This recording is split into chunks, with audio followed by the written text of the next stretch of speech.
Bon, m'en voulez pas, on met un thread d'horreur par mois, là on aurait dû en mettre un il y a 2 semaines, j'ai un peu de retard, c'est pas grave. J'ai aujourd'hui trouvé 3 histoires qui me plaisent beaucoup, il y en a une d'ailleurs dans laquelle il y a du paranormal. Pourtant c'est rare, j'ai vraiment tendance à tout le temps prendre des témoignages de trucs où il y a absolument pas de paranormal, mais là vous allez voir que peu importe ce qui explique ou pas la chose, ça doit être terrible à vivre. On commence tout de suite avec la première histoire, celle de Lisa. C'est un heureux événement autour de Lisa puisque c'est l'anniversaire de sa meilleure amie, elle fête ses 20 ans. Évidemment elle veut organiser une petite fête pour célébrer ça, sauf qu'elle vit chez sa mère, elle a pas envie de foutre le bordel dans l'appart de sa mère, donc elle fait le petit classico Airbnb à la campagne pour aller faire la fête tranquille sans importuner des voisins. Malheureusement le jour J, il faut aller récupérer les clés, sauf que la pote de Lisa est très en retard, donc c'est Lisa elle-même qui va au gîte récupérer les clés avec la mère de sa pote. Déjà ce fameux jour, avant d'atteindre la maison, Lisa elle galère, c'est-à-dire que c'est vraiment une maison, tu peux pas faire plus isolée. Elle est paumée entre des vignes, en plus c'est une zone où il y a du brouillard, enfin ça fait vraiment film d'horreur. En arrivant sur place, la proprio lui fait une petite présentation des lieux, et la maison est très grande, il y a 3 chambres à l'étage et une chambre au rez-de-chaussée. L'état des lieux est terminé, Lisa se met au travail, elle commence à préparer la maison, à la décorer, à mettre en place des petits trucs à grignoter, parce que je vous rappelle que le soir il va y avoir une énorme fête dans cette maison.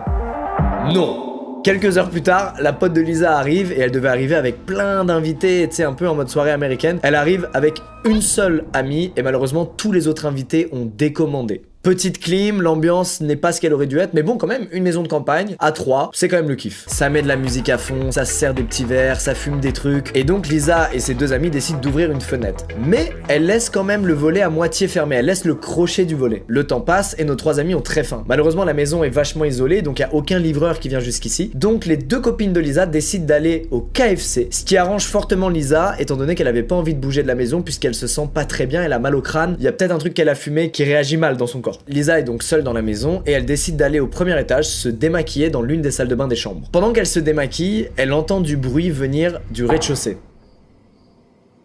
Comme ses 2 amies viennent de partir, elle se dit qu'elles ont oublié un truc, genre les clés de la voiture ou de l'argent pour payer le KFC, et que donc elles ont juste rouvert la porte pour prendre un truc et qu'elles vont repartir. Mais quand elle les appelle, pas de réponse.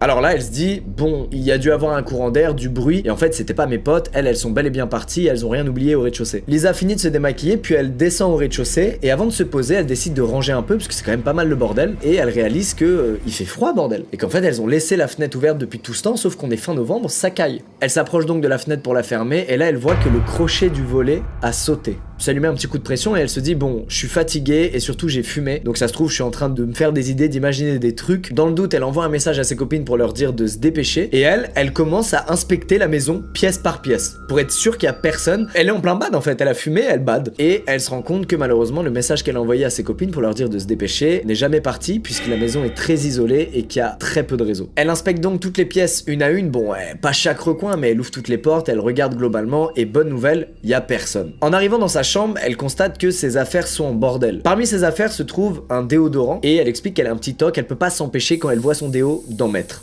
Peut-être que certains se reconnaissent parmi vous dans cet acte. On vous juge pas, c'est promis. Lisa éteint la lumière de sa chambre, elle s'allonge dans son lit et elle se dit bon, je vais me faire une petite sieste le temps que mes 2 potes reviennent. Problème, elle arrive pas à s'endormir. Et après plusieurs minutes dans cette situation, elle entend des bruits qui viennent cette fois de sous son lit. Et ces bruits, c'est un peu comme si quelqu'un tapait légèrement contre le sommier du lit pour voir si ça la fait réagir. En entendant ces bruits, Lisa évidemment est complètement tétanisée dans son lit, elle sait pas quoi faire et elle comprend que c'est du sérieux, que c'est pas normal du tout. Et puis après plusieurs secondes, qui lui paraissent évidemment une éternité, elle sent le matelas qui se baisse de son côté, comme si quelqu'un appuyait sur le matelas de son côté. À ce moment-là, Lisa elle se dit que c'est terminé, qu'il va lui arriver une dinguerie, que c'est fini. Pendant que son esprit est tétanisé, son corps lui vient en fait de saisir le déodorant qui était à portée de main sur le sol. Et pendant qu'elle continue à faire semblant de dormir et qu'elle a le déo dans la main, elle sent un souffle chaud sur sa nuque. C'en est trop pour Lisa, c'est l'élément déclencheur, et elle asperge le visage de cette personne de déodorant. Et puis elle court dans la salle de bain du rez-de-chaussée et elle s'enferme à l'intérieur. Rapidement, le mec tambourine la porte, il crie, il hurle dessus. Lisa est terrorisée et surtout elle a les yeux rivés sur le verrou de la porte qui est tout petit. Elle sait qu'à un moment ou à un autre, ce verrou va lâcher et avant même qu'elle choisisse quoi faire, son corps se précipite vers la fenêtre de la salle de bain et elle s'échappe de la maison par cet endroit. Une fois dehors, Lisa, elle entend toujours le mec gueuler dans la maison et évidemment, elle sprint aussi fort qu'elle le peut. Après plusieurs dizaines de secondes de sprint, Lisa tombe enfin sur une maison. Malheureusement, toutes les pièces sont éteintes et il semble y avoir personne dans la maison. Lisa sprint depuis déjà un moment, elle commence à avoir plus de souffle, elle pourra pas sprinter éternellement, et donc il lui reste une seule option, c'est se cacher. Et c'est ce qu'elle va faire dans le bac à compost de la maison. C'est des bacs qui sont en extérieur et dans lesquels on met tous ces détritus, genre ces épluchures de fruits, etc. Donc c'est globalement un truc qui pue, mais c'est un truc fermé. Et Lisa se dit, bon bah c'est ma meilleure chance. Elle rentre dedans, elle ferme derrière elle, et elle a deux réflexes incroyables. Le premier, c'est qu'elle met la luminosité de son téléphone au minimum pour qu'il lui reste le plus possible de batterie. Le deuxième, c'est qu'elle met son téléphone en silencieux. Et aussi, enfin une bonne nouvelle, Lisa voit que à ce nouvel endroit, elle a 2 barres de réseau. Elle peut donc appeler ou envoyer des messages. Mais au moment où elle veut appeler la police, elle entend le mec qui l'a suivi à travers la vigne et qui se trouve maintenant à quelques mètres seulement du bac à compost et de la maison. À ce moment-là, elle se dit, bon bah, je suis morte. Il y a pas 1000 cachettes ici, il y a une maison fermée, il y a juste un bac à compost à côté. Faut pas être un génie pour aller voir dans le bac à compost. Elle se dit ça et en même temps, elle se souvient d'un numéro. Elle se souvient du 114. C'est le numéro d'urgence pour les sourds et malentendants. C'est-à-dire que c'est un numéro où tu ne parles pas au téléphone et personne te parle. Ça se passe que à l'écrit. Donc ça fait aucun bruit. Il y a tout de suite un opérateur qui lui répond, elle lui explique ce qui se passe et puis l'opérateur lui dit, les secours sont en route, ils vont arriver d'ici 5 minutes, sois la plus discrète possible. Il y a plus grand chose à faire. Lisa verrouille son téléphone et elle attend. Et puis après plusieurs minutes, elle entend enfin des sirènes au loin. Lisa se fait toute petite dans le bac à compost, elle entend des bruits de pas qui s'intensifient, puis elle entend les policiers faire des sommations, et puis un gendarme finit par ouvrir la trappe du bac, à la trouver et à lui dire « c'est bon, t'es en sécurité, c'est fini ». Et c'est qu'à ce moment-là que Lisa retrouve l'usage de la parole, elle fond en larmes, elle évacue toute la pression qu'elle vient de se prendre, et elle réalise aussi ce qui vient de se passer. Alors comment ce mec a trouvé cette maison et s'est rendu là et a fait tout ça? Et ben en fait c'était pas un inconnu, c'était tout simplement le fils du propriétaire de la maison. Et que donc il connaissait parfaitement la maison puisqu'il y a vécu pendant des années et qu'il savait aussi qu'il y avait des meufs de 20 ans qui allaient venir fêter un anniv ce week-end-là dans la maison. Et pour ne rien arranger, il a déjà dans le passé été accusé et condamné pour viol et agression sexuelle. Sachez que Lisa est française donc peut-être qu'elle regardera cette vidéo, donc Lisa je suis ravi qu'il te soit rien arrivé, t'as vraiment assuré, t'as eu plein de réflexes incroyables, le déodorant, la salle de bain, la fenêtre, tu peux être fier de toi. Bon, passons à une autre histoire qui a rien à voir, là ça m'a mis le bad, cette histoire elle est badante aussi mais c'est très différent et c'est une histoire paranormale. C'est l'été, il fait beau, Sacha est en vacances et il décide avec ses parents d'aller rendre visite à sa sœur qui habite à l'autre bout du pays. Ils arrivent à destination le soir, en arrivant ils se font un bon dîner, ils discutent, ils rigolent, mais les 12 heures de route sont là et donc Sacha et sa famille sont fatigués donc tout le monde va se coucher. Ses parents vont dormir dans la chambre de sa sœur et sa sœur va dormir avec son neveu dans une autre chambre. Donc Sacha n'a plus qu'une option, c'est de dormir sur le canapé du salon. Évidemment, comme n'importe quelle personne de 13 ans, il est dans le canapé, devant le canapé, il y a une télé, donc qu'est-ce qu'il fait au lieu de dormir? Il regarde des trucs. Et rapidement, il est 4h du matin et Sacha réalise que il va être très fatigué le lendemain puisqu'ils ont prévu une journée avec pas mal d'activités et qu'il serait peut-être temps de dormir. Il éteint la télé, il essaie de dormir, mais au bout d'une heure, il ne dort toujours pas, il fait une petite insomnie. Pour faire passer le temps, il décide de sortir des albums de photos de famille et de les feuilleter. Rapidement, le jour se lève, la lumière commence à illuminer tout le salon. Vers 8h du matin, Sacha enfin entend une porte s'ouvrir dans le couloir et il se dit « Ah, je vais pouvoir prendre mon petit déj ». À ce moment-là, lui, il a fini de feuilleter les albums de photos de famille, donc il est allongé tranquillement dans le canapé. Il entend la personne s'approcher de la table sur laquelle se trouvent toutes les photos de famille et y réagir. Sauf que ces photos, c'est des photos de famille qui regardent à chaque fois qu'ils se voient depuis des années, donc tout le monde les connaît, il n'y a pas de surprise quand tu les vois normalement. Sacha est toujours allongé dans le canapé, il voit toujours pas la personne qui est dans le salon avec lui, mais il lui parle et il part du principe que c'est sa mère. Il lui dit donc « Salut maman, est-ce que t'as bien dormi ?» Mais malheureusement, aucune réponse. Donc il se dit « Ah, ça doit être ma sœur ». Il lui fait une petite blague, il lui dit « Hey, salut Sorette, alors tu vas préparer quoi de bon au petit déjeuner pour ton petit frère ?» Et encore une fois, aucune réponse. Qui que ce soit, la personne se déplace à nouveau et Sacha est maintenant en mesure de la voir. Et là, mauvaise surprise. La personne se met de nouveau en mouvement, cette fois elle se dirige vers le couloir et Sacha aperçoit enfin son visage. Son visage est un hybride parfait entre le visage de sa mère et le visage de sa sœur. Sacha il croit faire un arrêt cardiaque en voyant ça, il se dit mais qui est cette personne? Il précise que carrément il s'est pincé hyper fort pour vérifier que c'était pas un cauchemar, qu'il s'était pas endormi sans s'en rendre compte. Et en plissant les yeux, il la voit de nouveau et il constate qu'elle est de nouveau face aux photos qui sont sur la table et elle est en train de les regarder. Et là, il se passe un truc terrible. La sœur de Sacha, la veille au soir, avait répondu à un appel sur son tel et avant d'aller se coucher, elle l'a oublié sur le canapé sur lequel dort Sacha. Et le téléphone s'est mis à sonner. La personne debout dans le salon qui regarde les photos entend donc la sonnerie du téléphone et d'un coup, elle se met à paniquer et elle regarde dans la direction de Sacha. Et donc il croise le regard de la personne. Et là, ce qu'il voit, c'est trop. Les yeux de la personne en face de lui sont complètement noirs. Sa bouche s'ouvre de façon étrange et d'un coup, cette personne se met à crier « Non ». Et après ce cri, la personne court dans le salon vers la porte qui mène au sous-sol. Elle descend et elle continue de crier non, non, non, non. Et peu à peu, le calme revient dans la pièce. Il comprend que cette personne ne reviendra pas, que c'était peut-être une alu. Il va attendre comme ça pendant plusieurs dizaines de minutes par peur que la personne revienne dans le salon et en ait après lui. Mais pour autant, il ose pas crier, il ose pas faire de bruit, il ose pas appeler à l'aide, il est tétanisé. Après un long moment comme ça, le silence est rompu par une porte qui s'ouvre. Il tourne la tête et il aperçoit sa mère. Sa vraie mère. Elle fredonne un air joyeux, elle met en route la machine à café, elle commence à faire des toasts. Très peu de temps après, une autre porte s'ouvre, rapidement Sacha voit sa sœur, cette fois c'est aussi vraiment elle. Évidemment, elle se moque de lui, sa mère lui dit mais t'as pas dormi de la nuit, va donc dans la chambre de ton neveu. Et avant ça, j'aimerais d'ailleurs s'il te plaît que tu ailles chercher la moustiquaire qui est mystérieusement tombée de ma fenêtre cette nuit.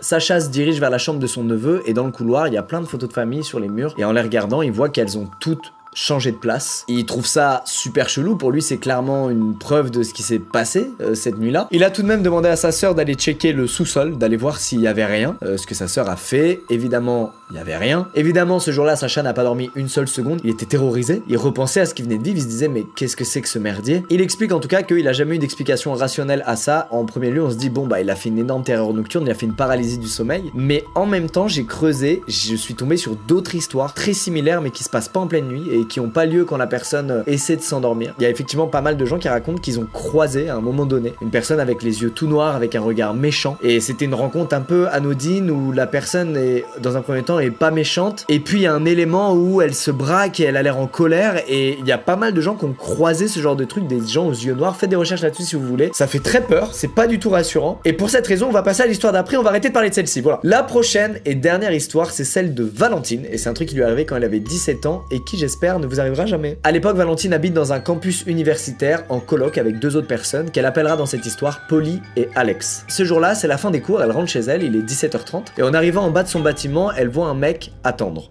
C'est une grande résidence, vous vous en doutez, il y a plein de gens qui habitent là, donc elle passe devant lui sans se soucier de lui, elle prend l'ascenseur et elle rentre dans son appartement. Quelques minutes plus tard, ça toque à la porte, devinez qui est là? Le mec qui attendait en bas du bâtiment. Il lui explique que c'est un ami d'Alex qui devait se voir tous les deux, mais qu'Alex est en retard. En lui expliquant ça, il lui parle du stage d'Alex, il lui parle aussi de son emploi du temps, c'est que des infos vraies, et donc Valentine veut pas faire galérer le pote de son coloc, donc elle le fait rentrer. Valentine, elle veut mettre à l'aise le pote de son coloc, donc elle lui prépare un thé, et puis elle commence à discuter avec lui en attendant le retour d'Alex. Et peu à peu, la discussion elle devient un peu dark. C'est-à-dire que le pote d'Alex se met à lui parler de ses tendances suicidaires et surtout du nombre de flingues qu'il a chez lui.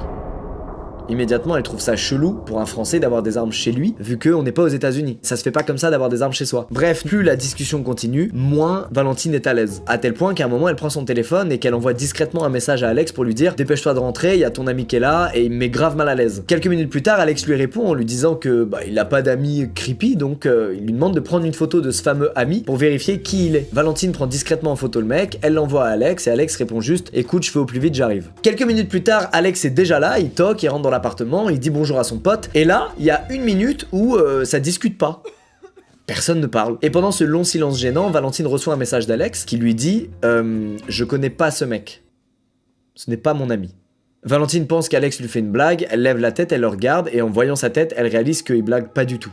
Il est autant stressé qu'elle. Ils sont donc bloqués dans leur propre appartement avec un inconnu qui semble en savoir beaucoup sur la vie d'Alex alors qu'ils se sont jamais vus. C'est une situation qui est quand même inédite, ils savent pas quoi faire, ils savent pas comment réagir, ils savent pas s'il faut appeler les flics, s'il faut dire au gars de se barrer. Ils adoptent donc naturellement une stratégie qui est celle de faire leur vie dans l'appart en ignorant le mec. De cette manière, ils se disent que le mec va comprendre le message et va naturellement se casser de l'appart. Alex et Valentine se mettent donc à préparer le repas, ils mettent la table, ils se préparent à manger et le mec lui reste sur le canapé à regarder la télé sans poser aucune question, sans même leur adresser la parole. La situation est lunaire. La porte de l'appartement s'ouvre, c'est Polly, la deuxième colocataire de Valentine, qui rentre des cours et qui leur demande qui est le mec dans le canapé dans le salon. Ils prennent le temps quand même de lui expliquer leur stratégie du on vit notre vie jusqu'à ce que le mec se sente mal et se barre de lui-même. Et Polly les suit dans cette stratégie et commence à leur raconter sa journée comme si rien n'était. Faut savoir que Polly ce jour-là n'allait pas spécialement bien. Quand elle leur raconte un peu sa journée, son mood, ses trucs dans la vie, c'est un peu dark, elle dit des trucs pas très agréables à entendre, elle va mal. Et pendant qu'elle leur raconte toutes ces choses, l'inconnu du canapé les rejoint dans la cuisine, il se tape une énorme barre en entendant ce que Polly dit, puis il retourne dans le salon se poser sur le canapé.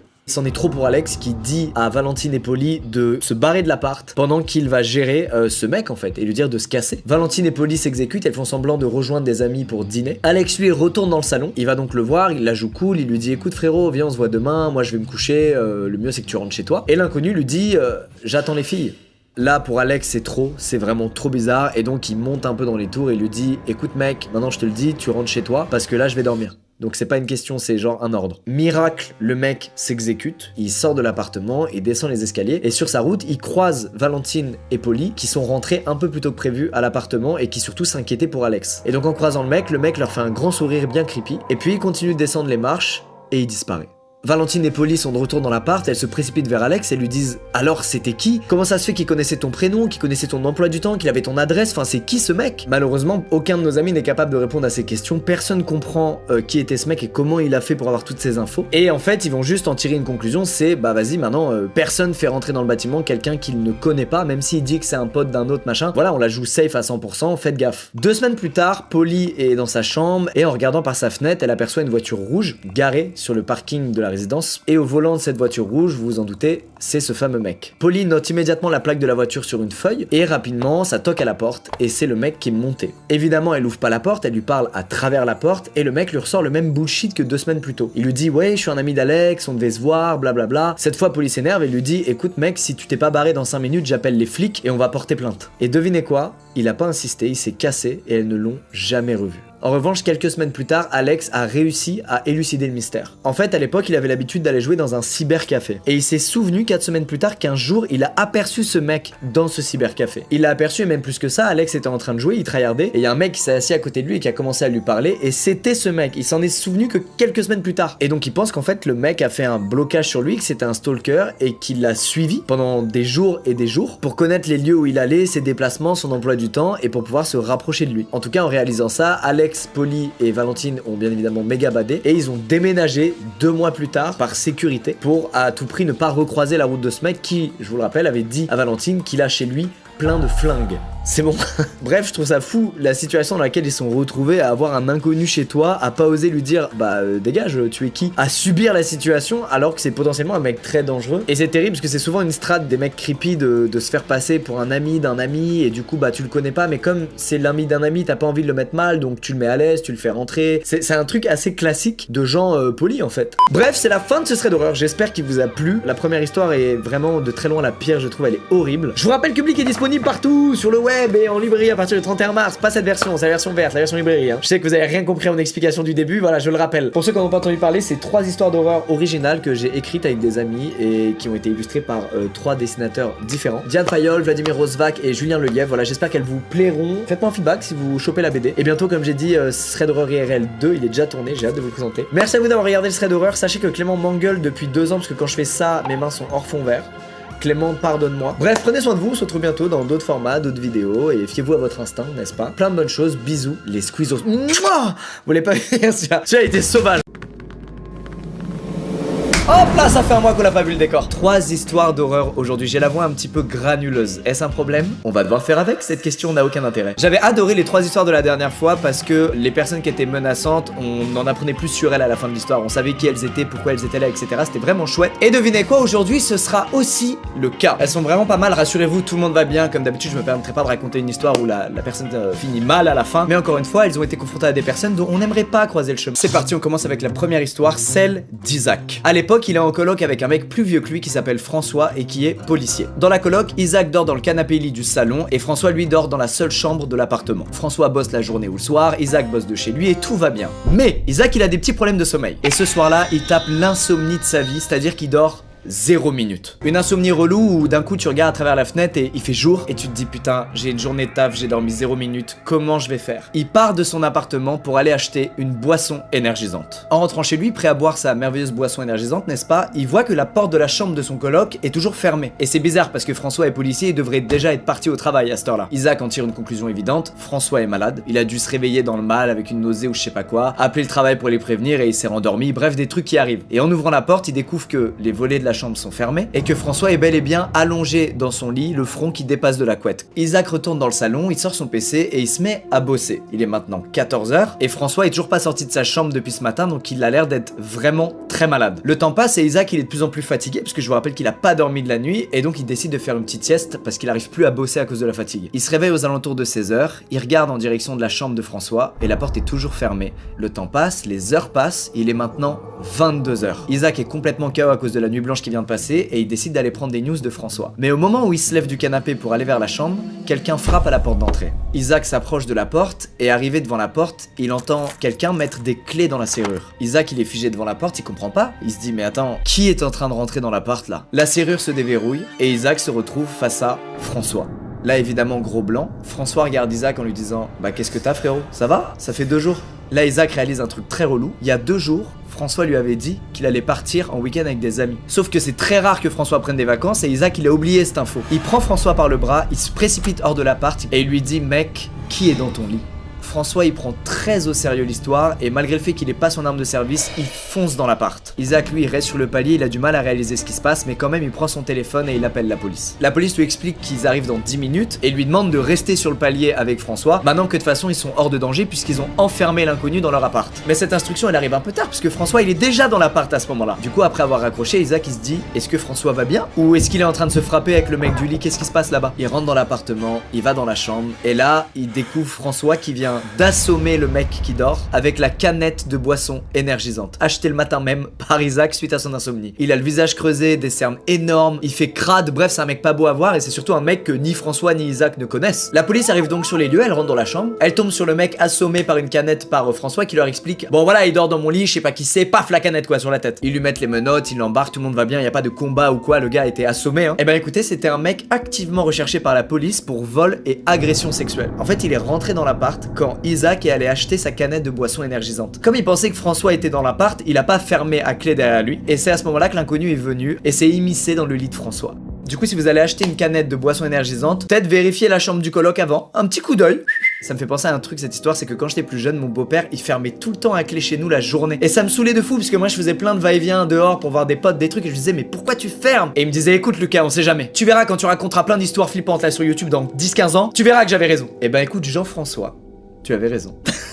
Je suis ravi de pas avoir trouvé un inconnu dormir dans mon lit grâce à toi. Merci. Sachez que cette première histoire c'était celle d'un Français qui l'a mis sur le subreddit des histoires françaises. Je vous remets le lien s'il y en a qui veulent raconter des trucs, n'hésitez pas. Deuxième histoire, cette fois on retourne aux États-Unis, c'est celle de Anna. Anna vit dans une petite communauté rurale dans l'est des États-Unis. C'est vraiment genre une toute petite ville. Elle bosse dans le domaine médical et donc elle connaît pas mal les forces de l'ordre, les pompiers, bref, tous les gens qui bossent dans la ville comme c'est le cas dans toutes les petites villes. Tout le monde se connaît un peu. Elle prend le temps de préciser que du coup il y a beaucoup de ragots, d'histoires, de commérages, tout ce qu'on aime. Bref, l'histoire s'est passée il y a 1 an. À l'époque, Anna est célibataire et elle vient de déménager 2 fois de suite à cause d'un harceleur. Mais elle précise que ça c'est une autre histoire et qu'elle la racontera une autre fois. Cependant, c'est un détail pertinent pour plusieurs raisons. À cause de ce harceleur, elle a acheté un chien, ainsi que des caméras à l'extérieur de chez elle. Sa maison, elle est dans la même rue que la caserne des pompiers et que le poste de police. Ça veut dire en cas de problème, Anna elle est tranquille. Et détail important, elle précise que juste à côté de la caserne des pompiers, il y a une sorte de grand parking sur lequel tous les véhicules du service public se garent. Et bizarrement, sur ce parking là,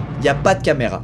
Et ça va être un problème. Ce soir-là, c'est la fête nationale. Donc le quartier, il organise tout un tas de petits événements. Anna sort son chien, elle vit un moment paisible puisque comme tout le monde est à des fêtes ou chez des voisins, bah y a personne dehors, y a aucun bruit. Mais elle voit au loin en contrebas un gros pick-up blanc traverser la rue. Ça l'affole pas plus que ça jusqu'à ce qu'elle le voit faire le même chemin en sens inverse 20 secondes plus tard. Et cette fois, il se gare sur le parking des véhicules du service public. Sauf que ce pick-up blanc, c'est clairement pas un véhicule des services publics. Anna, elle précise que c'est plutôt commun que des gens viennent, généralement la nuit, se garer sur ce fameux parking et décharger des trucs et les mettre dans les camions poubelles, la plupart du temps parce que ces gens ne veulent pas aller jusqu'à la décharge qui est beaucoup plus loin. Elle a donc déjà vu ça plusieurs fois, sauf que généralement les gens qui font ça, ce qui sortent de leur véhicule c'est des encombrants, genre des meubles cassés, des chaises de bureau cassées, des trucs gros et chiants. Ce soir-là, ce que le chauffeur récupère à l'arrière de son véhicule, c'est 3 grands sacs poubelles noirs et il les jette un par un dans la trémie du camion poubelle. Il remonte dans son pick-up et il part. Anna, elle a un feeling chelou. Elle se dit mais attends, pourquoi venir illégalement mettre des ordures dans un camion poubelle garé si ce que tu y mets ce sont de simples sacs poubelles que tu pourrais mettre dans n'importe quelle poubelle dans la rue. C'est bizarre, c'est pas commun. Du coup ce soir-là, pour la première fois, elle appelle la police. Quelques minutes plus tard, un officier arrive, elle le rejoint et elle lui explique précisément ce qu'elle a vu, pourquoi elle trouve ça suspect et dans quel camion poubelle l'homme a déposé les sacs poubelles. L'agent se dirige vers le camion poubelle, en arrivant, il prend quelques photos des sacs et puis il met des gants et il demande à Anna de rester en retrait. Le sac s'ouvre, l'agent regarde ce qu'il contient et il devient tout blanc. Il fait 3 pas en arrière et il dit « Merde, il y a un corps découpé dans le sac ». Anna, elle est méga choquée, et là évidemment, quand des policiers tombent sur un cadavre découpé dans les sacs poubelles, c'est pas genre ah bah on remet à demain, on va enquêter, merci, non. Le policier il appelle le shérif il débarque en 5 minutes, il y a des policiers qui arrivent toutes les 5 minutes de partout jusqu'à un moment donné où l'un des policiers raccompagne Anna chez elle en lui disant bon bah merci de nous avoir appelés, désolé à vous d'avoir entrevu ça, et on vous tient au courant, allez ciao. Anna, cette belle gosse, elle a quand même pris soin de faire une copie de toutes les images des caméras de surveillance qu'il y a autour de sa maison, caméras sur lesquelles on voit en contrebas le parking et donc le pick-up, et on entrevoit un peu le chauffeur descendre du pick-up. Elle leur envoie tout ça et puis elle a pas de news pour un moment et elle est un peu en bas parce qu'elle se dit attends, il y a un mec qui vient de déposer un cadavre découpé juste en bas de chez moi, c'est chaud. Et puis quelques jours plus tard, le shérif l'appelle pour lui donner des news et essayer de la rassurer et il lui explique que l'enquête est toujours en cours mais que ce serait apparemment lié à un règlement de compte au sein de la mafia locale. Mafia dont Anna ignorait totalement l'existence. Elle explique que ça l'a quand même vachement fait bader et que depuis elle a décidé de redéménager dans une zone cette fois-ci un peu moins reculée et qui ne donne pas sur des zones désaffectées dans lesquelles apparemment des gens déposent des cadavres. Est-ce que c'est bon pour vous? En vrai, Anna, championne. Franchement, elle a eu du flair, elle a vu ce truc-là. Elle en avait déjà vu plein déposer des trucs, mais là, elle s'est dit, c'est pas normal. Cadavre! Allez hop, j'en rigole, mais c'est horrible, mec. Messieurs, dames, c'est l'heure de la 3e histoire, celle de Maud. À l'époque, Maud a 18 ans et elle travaille à la réception de sa résidence universitaire. Petit bémol, l'ensemble du bâtiment fonctionne avec un système de clés magnétiques, sauf que le système est obsolète. Pourquoi c'est obsolète? Parce que du coup, quand les piles sont mortes, bah, tu peux plus ouvrir la porte avec les clés magnétiques et il y a tout un processus assez long pour remplacer les piles et reprogrammer la porte. Bref, un soir vers 1h du mat, un mec aux cheveux longs se rend à la réception depuis l'intérieur de l'hôtel. Il arrive face à Maud et il lui explique qu'il a oublié sa clé dans la chambre et il lui demande de lui en refaire une. Elle lui refait donc une carte, elle lui donne et il remonte dans sa chambre. 2 heures plus tard, vers 3h du mat, l'étudiant revient à la réception et explique à Maud qu'il n'arrive pas à accéder à sa chambre d'hôtel. Maud lui demande s'il a reperdu sa clé et il lui dit non, je l'ai mais la porte ne s'ouvre pas. Du coup Maud dans sa tête ça fait Eureka, les piles sont mortes, fait chier. Elle explique donc à cet étudiant qu'elle va devoir remonter avec lui et l'échanger et qu'il y en a pour un petit moment. L'étudiant lui dit ok, pas de souci, il lui demande son nom et il lui donne pas le sien en retour. Et c'est con mais généralement quand tu demandes son prénom à quelqu'un, c'est pour donner le tien juste après ou vice versa. Et Maud, ça la gêne, elle se dit bizarre. Elle arrive devant la chambre de l'étudiant, elle ouvre la porte avec une clé, donc manuellement, un truc qui marche sans le système de pile à la con. Elle rentre dans la chambre et puis elle se met à accéder au panneau de contrôle et à faire ce qu'il faut. Et elle demande à l'étudiant de laisser la porte ouverte. Et l'étudiant lui dit non. C'est bizarre, mais Maud, ça l'inquiète pas vraiment à ce moment-là, puisqu'elle a déjà changé pas mal de fois les piles du putain de panneau de contrôle. Et généralement, les étudiants, ils aiment pas trop laisser grande ouverte la porte de leur chambre, parce qu'ils ont peur que les autres voient ce qu'il y a dans leur chambre, etc. Bref. Et puis l'étudiant la regarde au loin et lui dit « J'ai un blême avec mon lit aussi, il est cassé. Est-ce que tu peux le réparer, s'il te plaît ?» Maud lui dit bah attends, je finis déjà le truc de la porte et après on voit pour ton lit. Et là cet étudiant lui explique qu'apparemment il y aurait une fuite sous le frigo, qu'il faudrait qu'elle aille voir ça aussi. Et il arrête pas de lui lancer plein de problèmes aléatoires et à chaque fois dans tous ces blèmes la résolution c'est Maud qui devrait s'allonger par terre pour accéder au truc. À un moment donné l'étudiant lui propose qu'elle enlève ses lunettes. Ce qui est une proposition étrange. Soyons honnêtes, on a rarement dit à des gens t'es chaud pour retirer tes lunettes frérot? Maud lui répond et lui dit non, j'ai besoin de mes lunettes pour voir, vraiment si je les ai pas je vois que dalle. Et c'est là que l'étudiant change complètement de ton. De manière beaucoup plus calme et beaucoup plus flippante, il lui dit Maud, c'est bon, tu peux les enlever. Elle reste calme et elle lui dit écoute non merci, je dois les garder. Elle explique que même si le mec lui faisait grave peur, à ce moment-là elle veut pas risquer de le contrarier, elle veut pas provoquer une réaction quelconque, elle veut juste être lisse et s'enfuir le plus vite possible de ce truc. Peu de temps après, elle ouvre la porte de la chambre pour accéder au kit de réparation de la porte qui se trouve dans le couloir. Et quand elle fait ça, l'étudiant saute sur la porte et la ferme. Et il dit à Anna je veux que cette porte reste fermée. Et pendant qu'elle est dans cette position relou, l'étudiant lui est quasiment collé à elle et lui touche les cheveux. Là, c'en est trop pour Maud, elle pousse le mec, elle sort de la chambre et elle lui dit mec, tu me touches pas. Et l'étudiant qui tient la porte grande ouverte lui dit non mais c'est bon, reviens et s'il te plaît répare le lit parce qu'il y a vraiment un truc qui va pas. Et là elle réalise un truc, il y a rien dans sa chambre d'étudiant. Il y a pas de vaisselle dans la cuisine, il y a pas de rideau de douche dans la salle de bain, il y a pas de drap sur le lit, il y a rien. Et s'il y a rien, ça veut juste dire que c'est pas sa chambre. Maud tripote le panneau de contrôle quelques secondes, elle lui dit c'est bon, c'est réparé et elle fonce vers l'ascenseur. Arrivée à l'ascenseur, elle se rend compte que l'étudiant n'est plus dans sa chambre mais qu'il est dans le couloir et qu'il la regarde en lui criant dessus en lui disant hé, c'est pas réparé la porte. À ce moment-là, Maud a attend l'ascenseur. Elle se sent vraiment pas safe, elle est obligée de le confronter et elle fait un move de fou. Elle l'accompagne de nouveau jusqu'à sa chambre, elle ouvre la porte manuellement avec la clé. L'étudiant rentre dans sa chambre et puis elle lui donne la clé en lui disant moi j'ai fait ce que j'ai pu, j'arrive pas, donc demain j'envoie une équipe. Allez, bonne nuit. Et là elle referme la porte et elle dévale les escaliers de l'hôtel jusqu'à la réception. Elle commence à chercher l'historique de la chambre dans l'ordinateur et elle se rend compte que la chambre est censée être vide. Il n'y a pas d'étudiants actuellement dans cette chambre. Maud elle appelle donc directement la sécu en leur disant les gars j'ai un blême, venez vite. Et à peine elle raccroche, qui se pointe? Le soi-disant étudiant. Et là le mec fait un truc trop bizarre. Il déchire le coin d'un morceau de papier qu'il y avait sur le bureau. Et dessus il dessine une fleur. Pourquoi? Face à ça, elle est pas touchée, elle est tétanisée, Maud. Et en levant les yeux, ouf, les mecs de la sécurité sont là. Et là s'entame une longue discussion trop bizarre où il dit aux agents de sécu qui vit là, que c'est sa chambre d'étudiant. Les agents de sécu le regardent et lui disent mais frérot, tu n'es pas étudiant et ce n'est pas ta chambre. À l'issue de cette longue discussion lunaire où le mec est clairement en train de mytho, les agents de sécurité le dégagent de l'hôtel, mais personne n'appelle pour autant la police puisqu'il a rien fait de condamnable ou d'illégal aux yeux de la loi. Il a menacé personne, il a agressé personne, c'est juste un mec qui a voulu squatter un lieu qui n'est pas le sien. Mais l'un des agents de sécurité va quand même faire un rapport à la police au cas où. Et qu'est-ce qu'il a bien fait? Quelques semaines plus tard, Maud elle apprend en fait que le mec qui était là, c'est un mec qui s'était déjà fait arrêter par la police pour falsification de papier d'identité parce qu'il avait déjà tenté de se faire passer pour un étudiant dans des campus universitaires. En gros son truc c'est de squatter un logement étudiant et de se faire passer pour un étudiant et de devenir pote avec les étudiants. Ça fait beaucoup de fois le mot étudiant et ses motivations c'était déjà le prix des logements étudiants qui est beaucoup moins cher que des logements pas étudiants et surtout se rapprocher des étudiants.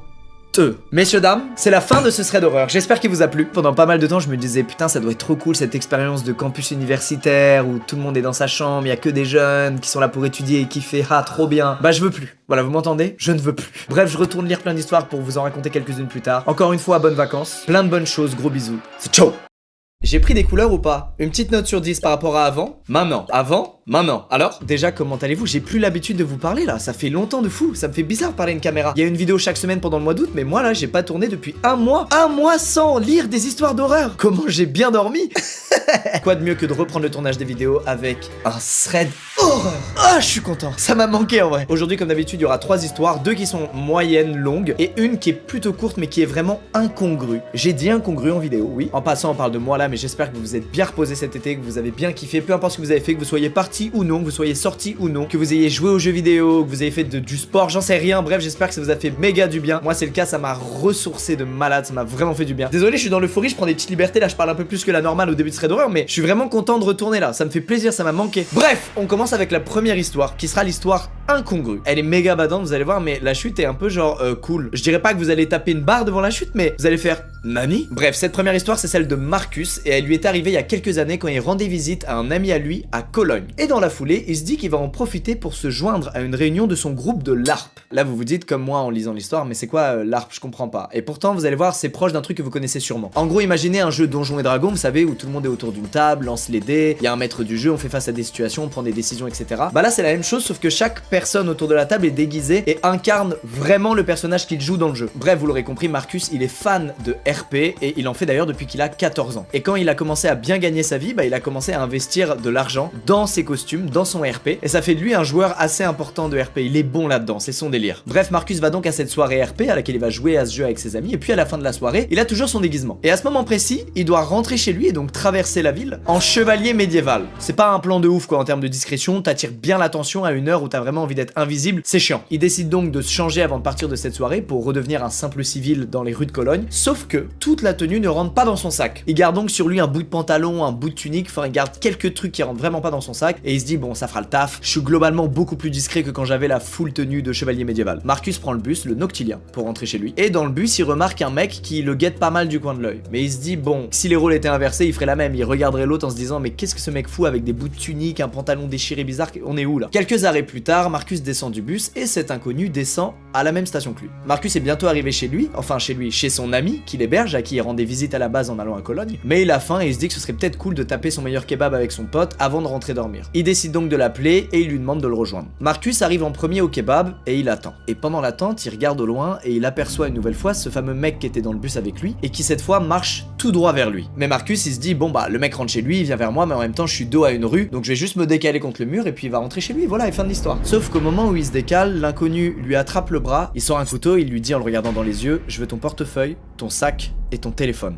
Marcus, sous la menace du couteau, lui donne son portefeuille et son téléphone, mais il lui explique que dans son sac, il y a rien à part un costume de RP qui lui a pris des années à faire et qui vaut que dalle. Sauf que cette simple phrase déclenche chez cet inconnu on ne sait quoi. Et Marcus se prend 2 coups de couteau en plein dans le ventre. Et là, les souvenirs de Marcus sont flous. Il se souvient de se faire secouer presque immédiatement après être tombé par terre par quelqu'un. Et ce quelqu'un, c'est son ami qui en fait vient de le rejoindre et vient de le voir se faire poignarder sous ses yeux. Mais à ce moment-là, l'inconnu, il a pas encore pris la fuite, il est avec les affaires de Marcus à seulement 1 mètre de Marcus et il se met à marcher vers l'ami de Marcus pour probablement l'agresser lui aussi. L'ami de Marcus regarde tout autour de lui et il tombe sur le casque d'armure médiévale de Marcus qui est tombé du sac quand le mec le lui a arraché des mains. L'ami de Marcus prend donc ce casque dans la main, il met des énormes coups sur le mec avec et ça suffit à le faire fuir. À ce moment-là, Marcus est toujours à terre, il est mal, mais l'inconnu n'est plus là, il n'y a plus de danger, et donc son ami le relève et commence à examiner ses blessures. Et là, c'est le fameux truc incongru dont je vous parlais. La tunique de Marcus est déchirée, mais il se trouve que par chance, il avait gardé sous sa tunique sa putain de côte de maille. C'est lourd, ça se compacte pas, ça se plie pas, c'est un enfer. Du coup, il l'a gardé sur lui avant de partir, et c'est ce qui lui a sauvé la vie ce jour-là, puisqu'au lieu d'avoir une énorme plaie profonde au niveau de l'estomac, il a juste quelques égratignures et un énorme bleu. Marcus explique donc que si ce soir-là, il revenait d'une autre soirée qu'une soirée roleplay à laquelle il était habillé en chevalier médiéval,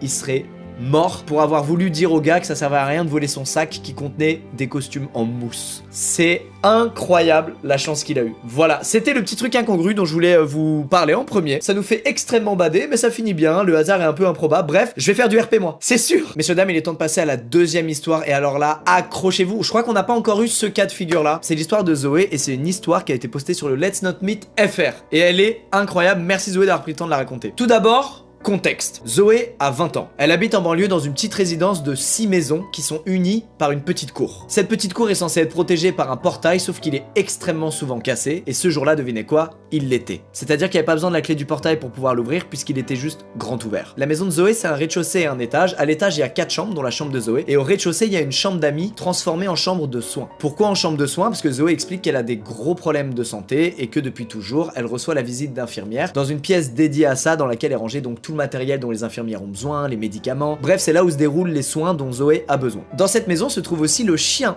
de Zoé, dont elle est très proche. Tellement proche qu'il est capable de sentir quand Zoé va faire une crise d'épilepsie avant qu'elle la fasse. Évidemment, il aboie jamais, même pas sur les infirmières qui passent à la maison, puisqu'il est habitué à leur passage et il les connaît toutes. Enfin, la fréquence des passages de ces infirmières, c'est 4 à 5 fois par jour. C'est conséquent, mais c'est le traitement de Zoé. Vous comprenez donc pourquoi il y a une pièce dédiée à ça. Bref, ce matin-là, il est 8h, et comme chaque matin, Sandra, l'infirmière libérale parmi d'autres, qui s'occupe de Zoé, toque à la porte. Zoé lui ouvre la porte et elles vont toutes les deux dans la chambre de soins pour que Sandra s'occupe d'elle. Le traitement, c'est un process assez précis auquel Zoé est complètement habituée, elle le connaît par cœur. D'abord, elle lui fait une perfusion d'antidouleur. Ensuite, elle remplace ses diffuseurs d'antibiotiques, puis elle lui fait une prise de sang, puis enfin, elle remplace la cassette de sa pompe à morphine. Pendant tout ça, évidemment, Zoé, elle discute avec l'infirmière, en l'occurrence Sandra, elle parle un peu de tout et de rien. Après 40 minutes de soins, Sandra donc s'apprête à partir de chez Zoé et elle lui dit bon bah voilà, je reviens dans 4 heures, mais aujourd'hui j'aurai peut-être un poil de retard. Ça n'alerte absolument pas Zoé qui lui dit ok, pas de souci, et qui va ensuite se poser dans son canapé avec son chien. Le temps passe et puis elle entend une voiture se garer devant chez elle. Elle regarde l'heure et il est 11h50. On est donc 1 heure avant l'arrivée prévue de Sandra. Et puis en levant les yeux, elle voit que son chien est maintenant assis devant la porte d'entrée et qui grogne. Mais malgré tout, Zoé elle est pas paniquée du tout. Pourquoi? Parce que c'est un truc qui lui est déjà arrivé, qu'une infirmière arrive 1 heure en avance, puisque des fois elles inversent 2 créneaux pour des histoires de logistique, c'est plus pratique selon où elles sont, etc. Elle entend toquer à la porte et ça c'est étrange parce qu'habituellement à partir du 2e créneau de la journée, l'infirmière ne prend plus le temps de toquer, elle rentre directement, elle va voir Zoé. Et puis en ouvrant la porte, elle tombe non pas sur Sandra, mais sur une infirmière qu'elle n'a jamais vue. Elle lui explique qu'elle s'appelle Camille, qu'elle est étudiante en 3e année d'infirmière et que Sandra sera un peu en retard et elle lui a donc demandé de venir préparer les soins avant son arrivée. Encore une fois, c'est un truc qui est déjà arrivé pas mal de fois à Zoé ça. Mais bon quand même, elle est étonnée que Sandra l'ait pas prévenue, surtout qu'habituellement au moindre imprévu, elle reçoit un message direct. Elle se dit qu'elle doit être débordée et donc elle montre à Camille, cette étudiante, la salle de soins. Mais son chien continue de grogner, à tel point que Zoé le sort de la salle de soins et l'enferme dans le salon. De retour dans la salle de soins, Zoé s'assoit, elle sort son tel, elle check des trucs, le temps que Camille fasse toutes les préparations. Et en levant les yeux, Zoé voit que Camille a dans la main une seringue.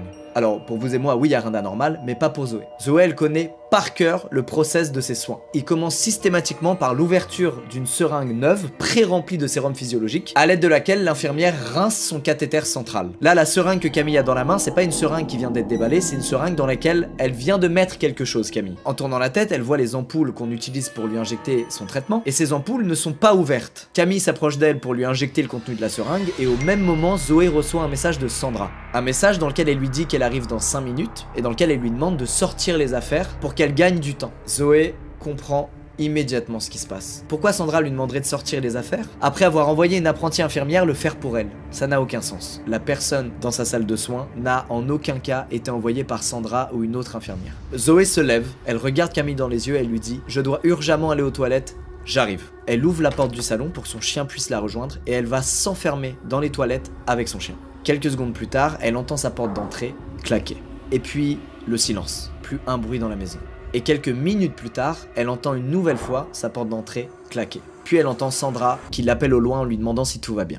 Zoé, elle est soulagée, elle sort des toilettes, elle rejoint Sandra, elle lui explique ce qui vient de se passer et elle est complètement choquée. Sandra prend tout de suite très au sérieux la situation, elle appelle la police, ils fouillent la salle des soins, ils essaient de trouver des indices, peut-être des cheveux de cette personne, ils font des prélèvements et surtout, ils récupèrent la seringue que Camille n'a pas emportée avec elle. Quelques jours après cette histoire, Zoé a eu des nouvelles des analyses du contenu de cette seringue. Et comme prévu, c'était pas du tout du sérum physiologique. Dans cette seringue, il y avait deux trucs. Le premier, c'est un paralysant. Il y avait une dose assez puissante pour paralyser un homme de 120 kg. Le deuxième, c'était un médicament pour diminuer le rythme cardiaque. Sauf que la dose de ce truc-là dans la seringue était tellement énorme qu'elle aurait arrêté le cœur de n'importe qui. Mais une semaine plus tard, Zoé a de nouveau des news. Apparemment, cette fille, Camille, la suivait depuis au moins 3 mois. C'est-à-dire que la police a réussi à trouver des images de caméras de surveillance d'une pharmacie. Et on y voit Zoé au comptoir et Camille, le rayon d'à côté, très attentive sur ce que Zoé raconte au pharmacien. C'est donc en l'espionnant comme ça qu'elle aurait su qu'elle a des traitements à domicile, qu'elle aurait su les heures de passage approximatives des infirmières, qu'elle aurait su aussi son adresse. Alors tout ça c'est pas fait en une seule fois, ça s'est fait sur plein de jours. Comment se termine l'histoire? Bah écoutez, l'enquête est toujours en cours. Zoé ne sait toujours pas qui était Camille et pourquoi elle l'a choisi elle et pourquoi elle voulait arrêter son cœur, enfin ça a pas trop de sens. C'est une tentative de meurtre quoi, gratos. Zoé a pas déménagé, elle habite toujours au même endroit, simplement c'est systématiquement les mêmes infirmières maintenant qui passent la voir. Et aussi maintenant quand elle se rend dans une pharmacie pour acheter ses traitements, bah à chaque fois c'est une pharmacie différente, un jour différent et une heure différente. Voilà, horrible cette histoire. Ah, je retire mon casque, j'ai chaud. Bref, j'espère qu'elle vous a fait kiffer celle-là, moi je la trouve incroyable. En tout cas Zoé, t'as été d'un... Si tu regardes cette vidéo vu que t'es française, t'as été d'un courage incroyable. Merci de nous avoir partagé ton histoire et puis courage pour tes traitements. Messieurs, dames, c'est l'heure de la dernière histoire et c'est celle d'Eva. L'histoire se passe 1 an avant qu'Eva la raconte, à une époque où Eva vit seule. Entre-temps, elle a emménagé avec son copain. Félicitations Eva. Ce jour-là, il est 20h, elle est tranquille dans sa chambre à l'étage de sa maison. Elle bosse sur un projet de broderie. Et Eva, quand elle fait un truc, elle est vraiment focus, donc elle a aucune conscience de ce qui se passe autour d'elle quoi. Bref, elle est donc en train de broder et puis d'un coup, elle sent son lit vibrer.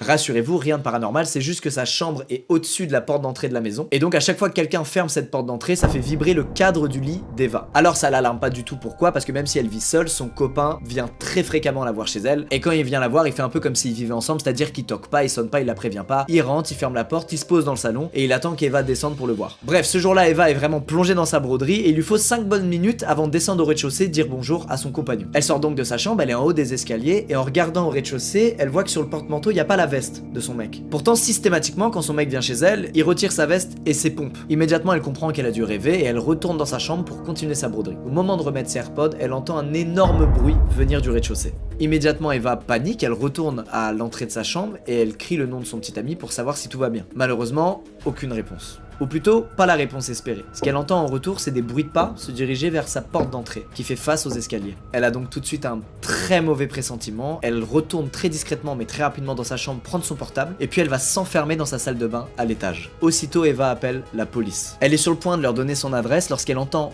des pas dans ses escaliers. La personne au téléphone lui demande son adresse et ce qui se passe, et Eva, en chuchotant, lui donne juste son adresse à répétition, sans rien expliquer. Elle a pas le temps, il y a quelqu'un qui est en train de monter les marches, et quelques secondes plus tard, ce quelqu'un est déjà devant sa chambre, là où elle était il y a à peine 20 secondes. Eva, elle en est maintenant certaine, ce n'est pas son mec qui est dans la maison. Clairement pas. Et elle décide d'ouvrir la fenêtre de la salle de bain et de descendre sur le toit de son garage. Elle est donc sur le toit de son garage et là, il n'y a pas d'autre solution que de ressauter, sauf que cette fois, c'est un peu plus haut. Elle s'explose les genoux à l'arrivée, elle se râpe complètement. Et là, elle se relève, elle n'a pas le temps de réaliser ce qui vient de se passer, qu'elle court le plus vite possible, le plus loin possible. Et faut savoir qu'à ce moment-là, on est mi-octobre, il fait complètement noir dans la rue, elle sait pas où elle va, elle sait pas si le mec la suit ou pas, elle en sait rien, juste elle court. Et pendant sa course, elle fait un truc assez ouf. Elle prend son téléphone, elle raccroche avec la police, alors qu'elle sait toujours pas s'ils vont venir ou non, et elle appelle son petit ami pour lui expliquer ce qui vient de se passer. Dans sa course, elle se réfugie dans un magasin dont elle donne l'adresse à son copain au téléphone. À son arrivée, elle lui explique donc ce qui vient de se passer, il est complètement choqué, il décide de rappeler la police, parce que là, ils peuvent pas rentrer, le mec est peut-être toujours là, il est peut-être très dangereux, et c'est seulement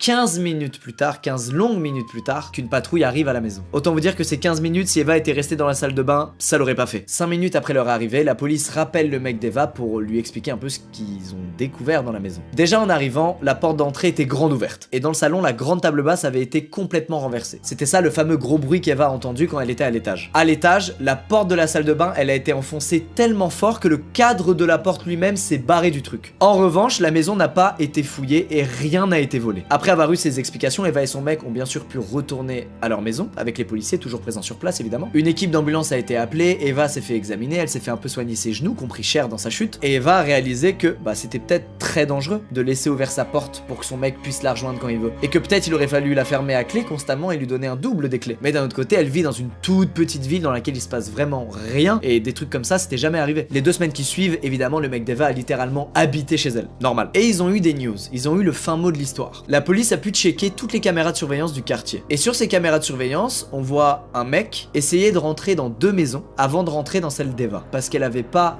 verrouillé la porte, puisqu'elle savait que son mec allait venir dans pas longtemps. De plus, sur les caméras de surveillance, on voit qui est ce mec. Et ce mec, c'est un voisin d'Eva. Un voisin qu'elle a croisé quelques fois, qui avait l'air parfaitement normal, hormis le fait qu'à chaque fois, il lui demandait des news sur son taf et sur son mec. Alors, elle a jamais su pourquoi son voisin était rentré chez elle par effraction et ce qu'il voulait. En tout cas, le mec a été arrêté et placé en détention, puis il va être jugé. Et elle a aussi entre-temps emménagé avec son mec. Voilà. Si j'ai des voisins qui regardent cette vidéo, les gars, je ferme tout le temps ma porte d'entrée, ok? N'essayez même pas de venir aller direct ailleurs, ok? Bref, c'est la fin de ce thread d'horreur. Les histoires vous ont-elles plu? C'était long. Après, bon, Clément a tout raccourci et tout, mais c'était quand même long, je crois, aujourd'hui. J'espère qu'elles vous ont plu. Je suis content d'avoir tourné ce thread d'horreur. J'ai un peu galéré des fois à dire certaines phrases et tout. Je sens que je suis rouillé là. Il faut que je reprenne du poil de la bête, comme on dit. Bref, on se revoit très bientôt du coup pour de nouvelles vidéos. Là, on va repasser à une vidéo tous les 5-6 jours. Encore une fois, ne devenez pas parano à cause des threads d'horreur. Juste restez vigilants, surtout avec les inconnus. On est vigilants. Vérifiez que vous avez bien fermé à clé la porte d'entrée, que vous avez bien la côte de maille qui est mise au cas où quelqu'un vienne la nuit pour. Ça y est, putain, j'étais plus du tout parano là pendant mes 2 dernières semaines de vacances. J'avais oublié. Et là, le fait de relire des trucs comme ça va me. Je siffle. Allez les squeezos!